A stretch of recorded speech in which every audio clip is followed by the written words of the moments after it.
निवडणूक आयोगाचा भोंगळ कारभार समोर आलेला आहे।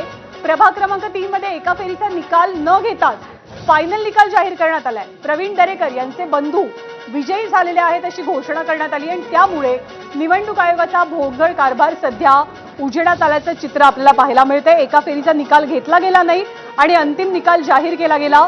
तर वसई विराटचे पण अपडेट आपण घेऊयात। म्हणजे महायुतीतले जे दोन मित्र पक्ष आहेत, महायुतीतले जे दोन मित्र पक्ष आहेत प्रामुख्यानं अजित पवारांचा पक्ष आणि दुसरा म्हणजे एकनाथ शिंदेंचा पक्ष।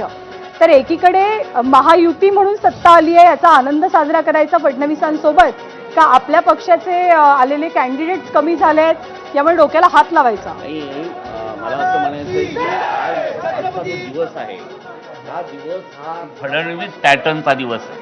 म्हणजे फडणवीस पॅटर्न म्हणजे कसं की एक तर विरोधकांना स्पेस ठेवला नाही, दुसरी महत्त्वाची गोष्ट अशी आहे की शिवसेनेबरोबर चर्चा करत करत आमच्याकडे तर 10 फेऱ्या झाल्या, प्रत्येक ठिकाणी झाल्या आणि शिंदे गटाच्या आणि शेवटच्या क्षणी त्यांची युती तुटली।